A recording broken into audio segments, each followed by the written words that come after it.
Hey, what's up YouTube? It's AR again with another drawing tutorial, and today I'm happy to announce that I figured out what was wrong with my camera in the other video. It is what IT professionals typically refer to as operator error. So I've got that issue sorted out, so the picture should be much clearer now. So getting on to today's drawing, I've always been a big fan of dragons, and I noticed that dragons are very popular in our popular culture and have been for a very long time. So I'm going to give a stab at a kind of frightening looking dragon today. And since this isn't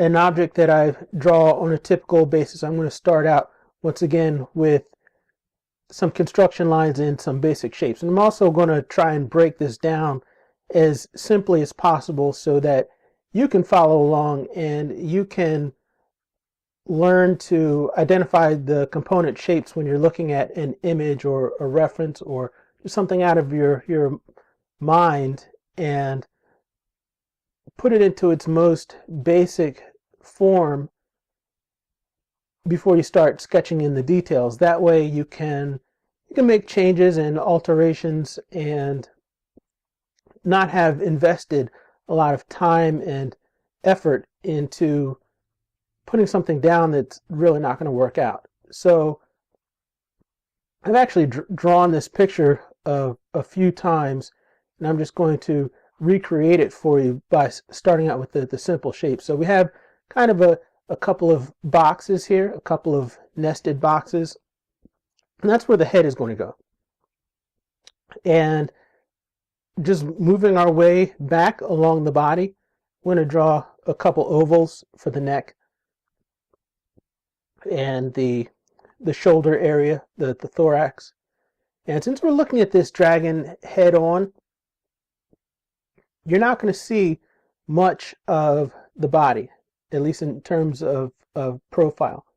What you are going to see is, a bunch of ovals that represent what the torso would look like, and the rear legs and the tail if you're viewing it from the front, from an angle that's sort of at the front and a little bit higher than the dragon itself. And keep in mind as we look at further and further at the back of the animal, the details are going to get fainter and fainter. I'm not sure how well these faint lines that I'm doing are showing up on the camera right now, but suffice to say that I'm doing these very lightly on purpose because there's a good chance that they're going to shift a little bit as we get further into the drawing process. So now I'm just doing a few circles for the rear toes on the left and the right, and I'll just go ahead right now and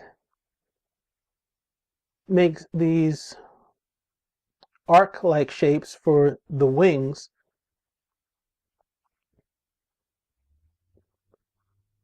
And duplicate that on this side here. I'll probably make it a little bit different. I don't want them to be completely symmetrical, just for a little bit of variety. But we can go ahead and indicate that that's where that wing will go for right now. And as you can see, it's probably going to obscure this left rear leg, but we'll worry about that a little bit later. We want to now indicate where the arms, the front limbs, will go.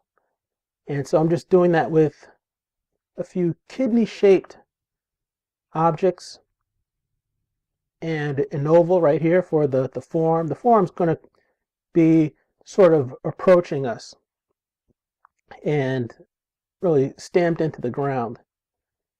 And then for the claws, for right now, I'm just going to make a few squigglies that sort of look like commas, like really fat commas.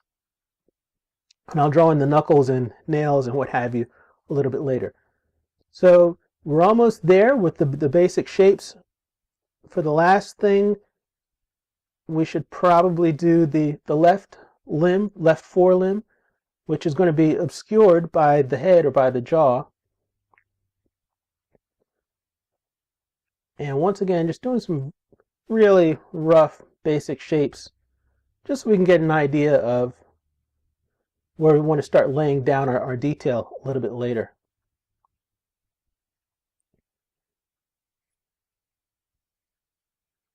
Okay, so I've got a few of these kind of rounded rectangle shapes for the toes. So as you can see, it didn't take us very long to block off some very preliminary shapes to help get us started. Now I did its head with a square rather than the typical sharp dragon's beak that you see like this. Those have been done throughout history, and it's kind of a common image that we have of dragons. But I've become a big fan of the more square-jawed dragons. You're seeing a lot more of those later, and I'll show you what I mean in just a bit as we start to fill out the details. So now we're going to get into the nitty-gritty, or not the nitty-gritty, but just a little bit more detail from what we were doing before. And we want to define a little bit better what these shapes are going to be. And this is the point where you get an idea of what it is that you're looking at just a little bit better. Instead of being a bunch of geometric forms and gestural lines, this is the part where we see what's starting to come together. Now you see I just made his lower jaw a little bit bigger than the upper jaw. And that's kind of the look I'm going for. This isn't a dragon that's really light and airy and goes, flitting and flying around all over the place, even though it does have wings. It's more of this is what I call a cave dragon. And so he spends most of his time inside, so we can afford to be really big and stocky and muscular, and that's the look that we're going for here. Now you notice I just drew this little curve shape here for the mouth.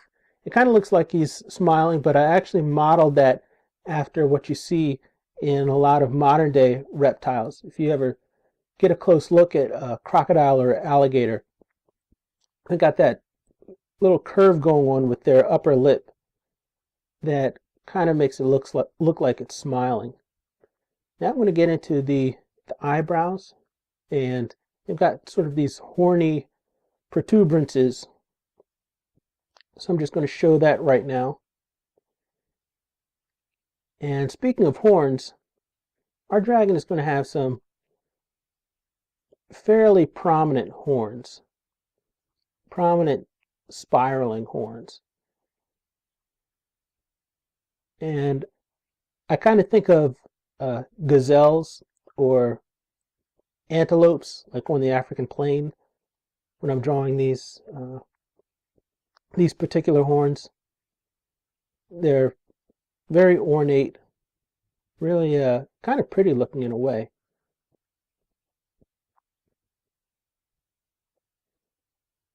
And now I just want to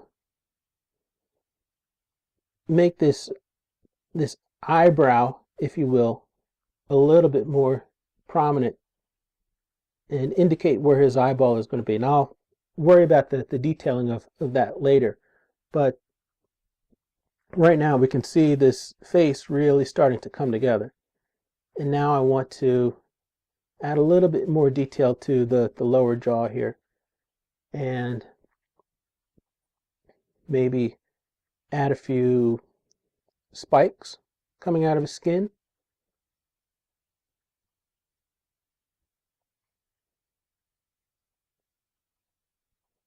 And maybe add a few teeth and have them overlapping as far as going up and down. Once again, it's kind of a neat feature that I borrowed from the crocodilian world. You'll see them with their teeth oftentimes if they're jutting out, they'll alternate up and down like that. We can just show where the skin is protruding to allow for that.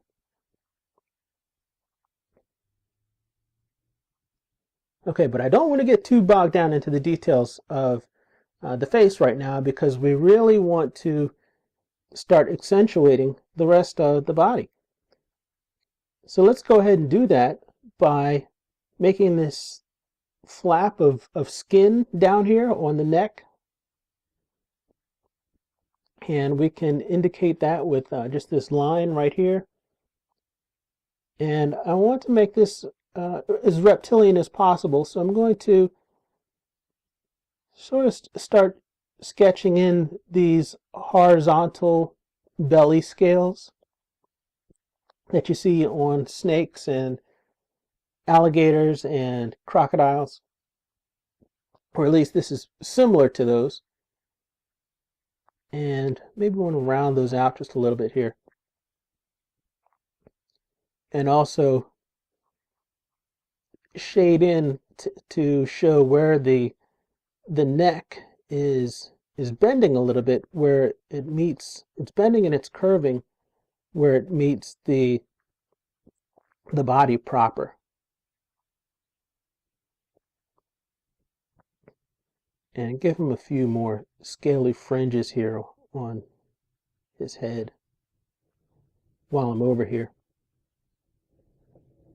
Okay, so we're just moving right along here, and I want to start to detail and accentuate the shoulders and the back, and a little bit further in the back, but not going too overboard with the details.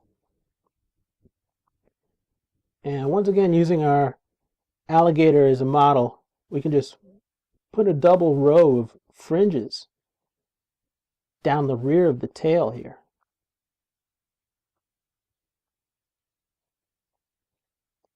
And once again, as something recedes further into the background, keep in mind that the detailing becomes less and less distinct. So you're going to see, once we're done here, this is going to be really full of detail and scales and little shine patterns, but the rear is not going to be so much, just because it's that it helps to further the illusion that this tail is farther away. Okay, let's continue with the arms, or the forelimb. And I envision these having some really big, honking size scales, massive scales, just going down the front of this thing and providing it with, you know, really powerful armor against things like, you know, wizards and knights who are always picking and pestering with their swords. So this dragon, he gets a lot of that. So he needs to have a pretty tough skin. And we'll do something similar with the forelimbs. Make those a little bit smaller. I'm not quite thrilled with that, but I'll clean that up later. Give him a little spike here on his elbow. Just one more thing to impale prey and enemies with. And this would also be a good point now to get a little bit more definition on our dragon's fingers. We can start to define the knuckles and the finger joints.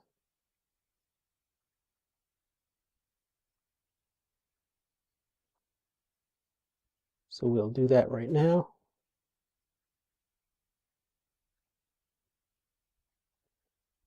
And once again, this is kind of just a second pass detailing run right now. So I'm not going to get too caught up in sketching in every single scale and doodad. Once I get to that point, I might have to go to time lapse because that could take a while, just in order to make this look relatively decent and presentable. But for now, why don't we just continue on our little second run of detailing, this time working on the left forelimb.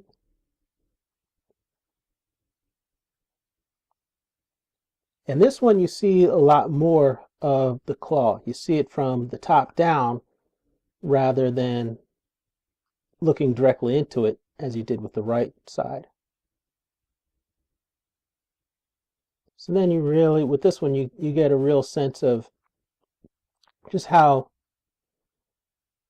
long and really kind of dangerous these claws are. Definitely not something you want to get swiped at with.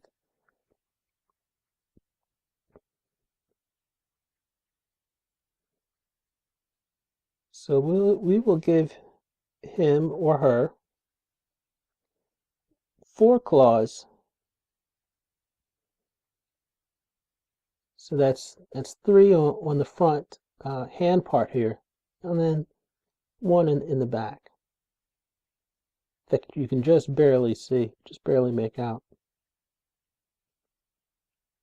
and indicate some knuckles here.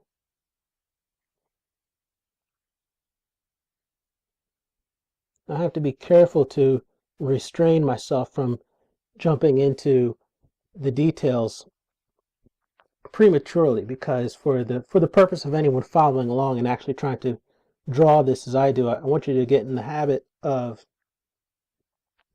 sketching out your main lines and starting from a drawing that's less detailed and getting more and more detailed holistically, instead of getting bogged down on one individual piece.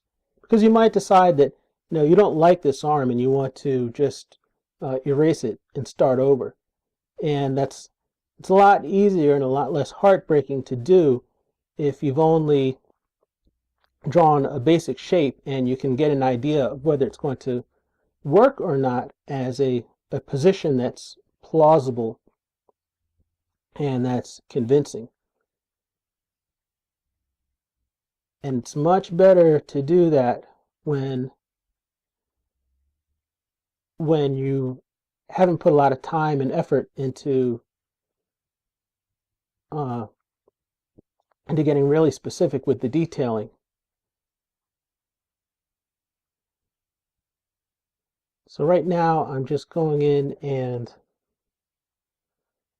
putting a little more definition into our wings on the right and the left. And a little bit later on, I'll go at those and, I don't know, add maybe some tear effects or some translucency effects, maybe some veins. But for right now, like I said, we just want to get down the main concept, the main lines on paper.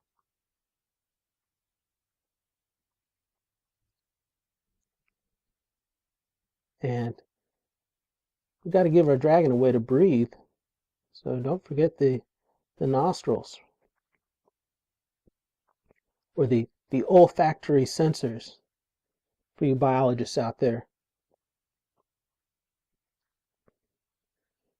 And another way that certain reptiles, like snakes and this particular dragon, one of the ways that they detect smells is by actually tasting the air. You probably know that the senses of taste and smell are very closely related, so it's kind of a fine distinction. But we'll have him flicking out a tongue as if looking to see what's going on out in his environment. So right now you can see, hopefully you'll agree that this is a relatively serviceable attempt at a dragon, but we're not finished. There remains a lot of fine detailing work, and if you were wanting to place this dragon into a scene, then you have to make a background and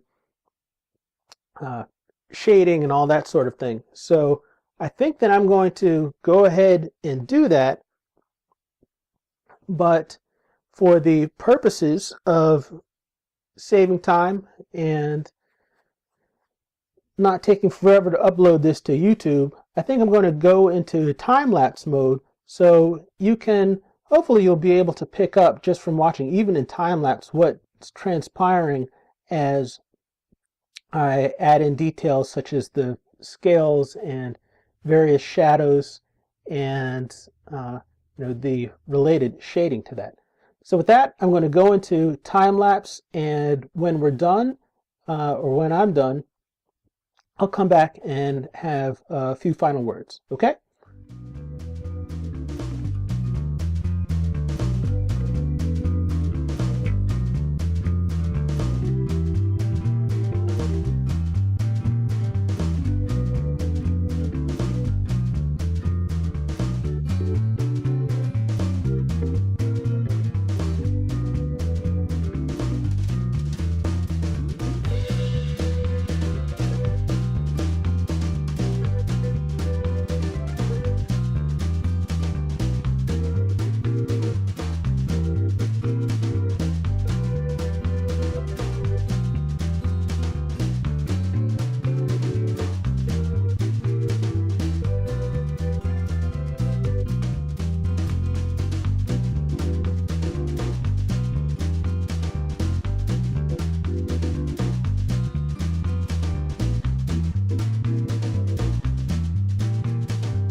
Okay, there you have it.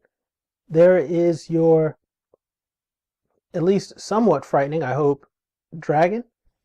That's going to be it for this video. As always, thanks for watching, and I appreciate all your likes, comments, and of course your subscribing to my channel. Let me know what else you'd like to see in the future, and I will do my best to accommodate. Until next time, keep on drawing.